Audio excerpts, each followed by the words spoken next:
What's going on, guys? It is MadMan Plant. We are here at Fire on the Mountain, which is an awesome and fire event. And today, this is in Fisherville, Virginia, and we got a lot of people coming out. It started at 2 o'clock, and it's already pretty much getting packed. And we got Lawless Rose. What's going on, my dude? Hey, man. How's it been since I saw you at the last Fire on the Mountain? Things are going good. How about you? Doing very well. Introduce yourself and what your position in Lawless Grow. Yeah, sure. I'm the owner of Lawless Grow. My name is Grant. We make organic pesticides, fungicides, cannabis, and everything else. You know, one of the things I've dealt with, and if you look back in my last 6 months last year, for a while, I cannot complete a harvest because of bugs, mostly dealing with thrips, but mostly, more importantly, rusted mites. You know, things you can't see without the jeweler's loop. And usually you don't notice until it's too late, like in my case.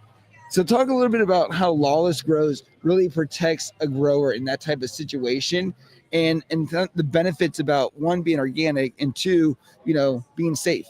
Yeah, sure. So obviously, to start off, prevention is key, right? Yep. It's always going to be cheaper to be able to do a light dose prevention weekly spray to keep them away versus having to spend the money and do heavy doses in order to treat. Yep. Now, you can use our products for both, but of course, we always recommend, light doses on a weekly basis.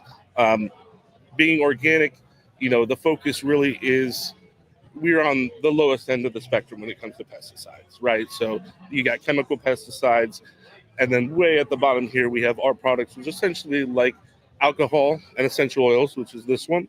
And this one is more of a soap and oil-based content that's good through harvest, because obviously you don't want alcohol at the end of harvest when you got trichomes. You don't want to burst those or anything like that. It's good that you are able to offer both, because I think a lot of things is we get into the last final parts of flower and we're so scared about what we can use, what we can't use. And then, worrying about, will this be able to finish out? Will I have enough time before the insects take over the garden? One of my biggest downfalls was the first time I ever went to MJ BizCon, which I'll be there on Monday. I came back and there was no prevention. So yeah, it was on user error. But to see how fast a garden can be taken over, it does not take a long time. And when you talk about spider mites, you could talk about, within 48 hours. Oh, yeah. Talk a little bit about how these insects are really affecting the user and the grower. Yeah, absolutely. So like you said, a lot of the bugs have a very fast reproduction rate. So the spider mites, the thrips, the aphids, stuff like that. If your temperature is above 70 degrees, sometimes you're getting reproduction in as quick as 2-3 days, like you said. So you spray, and even if you miss, an egg or a female or something like that under a leaf, you're like, I think I'm good to go. And then a couple days later, a week later, they're back. You're like, what the hell is going on? Right? So for a lot of the bugs, what we recommend is essentially a 3-day hard hit, and then following up every 2 to 3 days, sometimes for 21 plus days, just to make sure that they're eradicated. Because, again, you could go for a few days, go for a week, you miss one female, and then suddenly you got it starting all over again. Yeah. And another thing too is, some of these bugs don't even need a host. Some of them are asexual, so they can reproduce themselves. Yeah. And which is the crazy part. And when you think about, like microcolonies and, very small insects that you cannot see unless you have a microscope or at least a times 10 or times 40, you could look at your plant, and if, one of the biggest signs that I look for now is how the leaves look. If the leaf starts to look dried out, looks like there's a bunch of white dots all over it. Yep. You start to see browning on certain patches and areas of only concentrated. Because one thing about, like rusted mites, which I learned about educating other people and learning myself, was, some of these are isolation bugs. So that means they won't infest the entire plant. They'll only concentrate into a small area, and then they'll work their way out. So if you're in a big 4x8 space or like a 10x10 and you have a lot of plants going on a sea of green, in my case, everything in the front looked great. They were there. They were in the back working their way forward. Yep. Yeah, they're brutal, and especially when it comes to stuff like rusted mites. Like you said, you can't see them until it's too late, and you start to see that new growth start to shrivel a little bit and get that discoloration. Same with any of the other bugs, they may get in and they may be in your back corner. I mean, it happened to me too. I spray, of course, but sometimes you don't reach that back corner or you don't get the full plant top to bottom. So it's really important to bring out your plants, separate them, get them top to bottom, especially under the leaves. We, of course, also suggest on top of your soil something like diatomaceous earth, because that'll really help on top of the soil. It's kind of like, it's almost like shards of glass, the bugs going across the top of your soil there.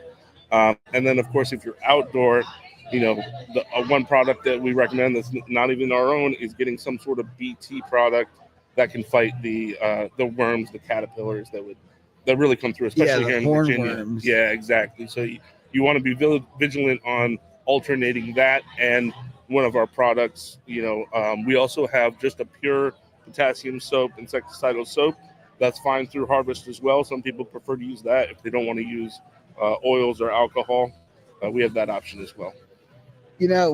What's going on? Lucky Pat, glad that you're here and got to see from the beginning. One of the things too is, how did you get so passionate about trying to fight bugs? Did you deal with like a serious outbreak on your own and you're like, oh man, I got to get serious and I can't find something that works? Or how did you get into Lawless? Yeah, sure. So, I've been growing for decades now, including in Virginia. I lived in California for a bit, and then I moved back to Virginia. And obviously, the difference between Southern California growing and Virginia growing in the middle of the woods, right, is vastly different. Yeah. Not only with the bugs, but with the humidity, because this also fights powdery mildew, right, which is a big thing here in Virginia.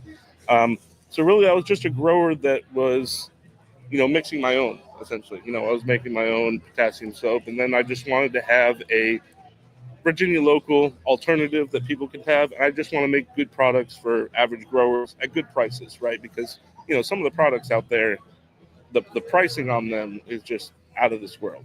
Yeah, especially for the quantity you get. And then when you look in it, there's simple ingredients or, there's stuff like that. It does make you wonder a little bit about what, the price tag versus the benefit.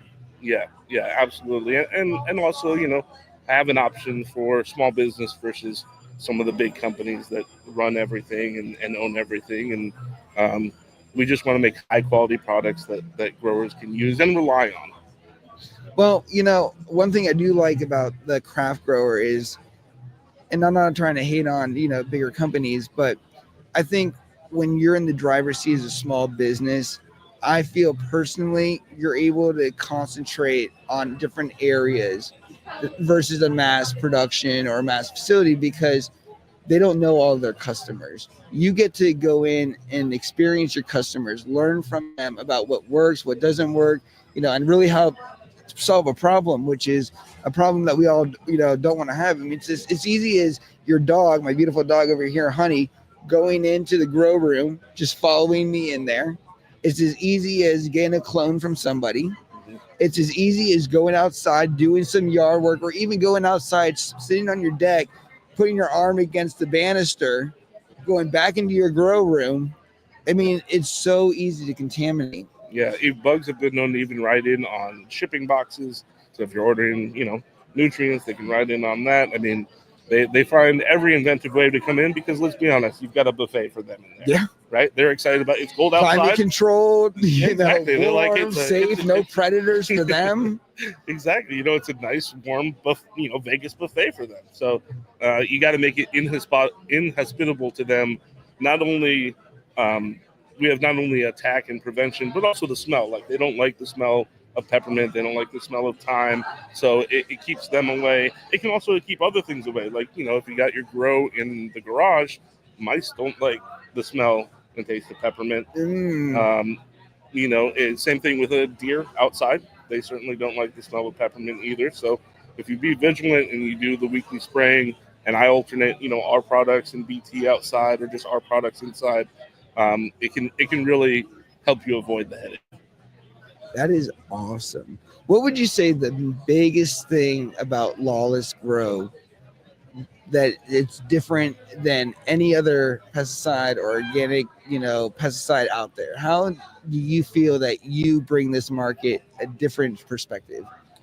I think with our formulas, not only are we continually getting feedback from actual growers, commercial growers, and residential, but we have also kind of taken the cream of the crop. You know, our original formula is essentially taking, you look at our ingredients, taking our top competitors' best ingredients, taking out the cheap filler, and putting it into one bottle. So it's very concentrated. You know, this is more of the lower, you know, uh, pricing for oil and soap. But, you know, there's sometimes that just the cheap oil and soap works. And people want the lower price point to be able to afford it. And if you're doing prevention and you can use it, do it at a cheaper price, you might as well. You know, I like that, you know, being for the small guy and for the big guy. You know, somebody with a large facility with thousands of plants could use this. And then somebody just like me, who's a home grower, you know, got my 4x8, my low growth space, you know, all suited up, you know, ready to go. Plus, I like the fact that you've learned about the market. You've studied, you know, what works, what doesn't work, and then understanding what is the filler. Why would it be there? How does that, you know, equal value to the customer? And then does that even actually prevent bugs, or is it just made to, you know, fill up space in whatever, you know, makeup it needs to be in? Yeah, yeah. And a lot of the companies, they do use, let's be honest, some cheap filler to add it in. You know, like they'll add in just a ridiculous amount of cheap oil and then a touch of essential oil on top, where it's like less than 1% or something like that. Versus our product, you know, like this 15% thyme, 2% peppermint, and it has some sodium cocoa sulfate in it. So that's the combination of, essentially, if you look at our top competitors, it's all three of them kind of combined into one. Very, very nice. All right. Well, to wrap this up, because I definitely want to also get you on the 2-hour podcast. Are you near Fredericksburg, Virginia? Yeah, we're by Farmville, so we're not, we're a couple hours away. All right. Well, when I get my studio redone, because I just bought my house, I closed on the 12th. No. But when I do redo the basement, I want to have you guys over so we can do our 2-hour session, probably sometime in January. Yeah, that sounds good, and you can come out and visit us. I just got a house as well. Dude. Yeah, my wife does cut flowers in the front. My cut flowers are in the back. That's you know what I mean? Party in the front, business in the back.